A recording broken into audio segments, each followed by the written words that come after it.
Mesdames et messieurs, bienvenue dans votre émission Le Monde au défi. Aujourd'hui, nous rendrons visite à l'oncle Sam.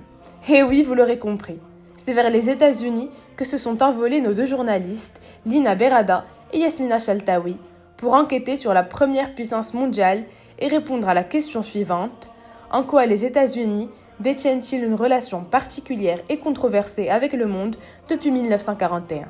Depuis le milieu du XXe siècle, les États-Unis se sont imposés comme gendarmes du monde. En 1941, Roosevelt est au pouvoir depuis 8 ans. La Seconde Guerre mondiale persiste depuis 2 ans et le pays n'a toujours pas pris part au conflit. Cette année a vu naître la Charte de l'Atlantique, suite aux négociations entre Roosevelt et Churchill, Premier ministre britannique. Cette dernière vise au maintien de la paix et de la sécurité internationale et a inspiré la Déclaration universelle des droits de l'homme sur laquelle reposent nos sociétés contemporaines. Ces 8 fondements sont les suivants.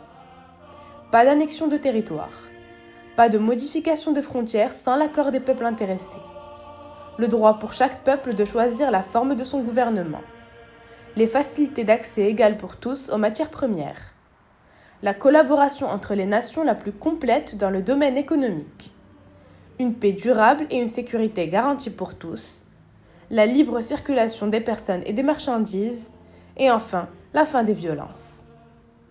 De plus, après la Seconde Guerre mondiale, les États-Unis favorisent la naissance d'organisations internationales pour sauvegarder la paix et favoriser les relations économiques.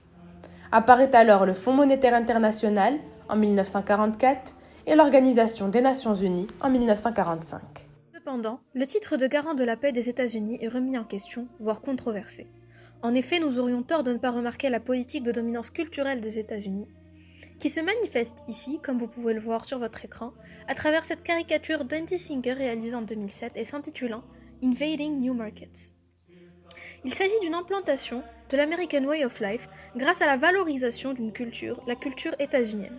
La mondialisation que promeut les États-Unis ne serait alors qu'une américanisation de la planète entière qui se conforme à l'idéal états-unien afin de mieux intégrer le marché international. Ainsi, les entreprises telles que McDonald's, Nike, Coca-Cola, Target ou encore Microsoft sont le symbole du soft power avec des personnages caractéristiques des États-Unis comme Mickey, Dingo ou encore Donald. Ainsi, les relations états-uniennes avec le reste du monde demeurent controversées. À la fois gendarmes du monde pacifique et soldats de guerre violents, rien ne semble pouvoir perturber la superpuissance qui ne cesse de croître depuis 1941. Pourtant, il aura suffi d'un virus, le Covid-19, pour remettre en cause le pouvoir exponentiel et l'individualisme hypermoderne des États-Unis.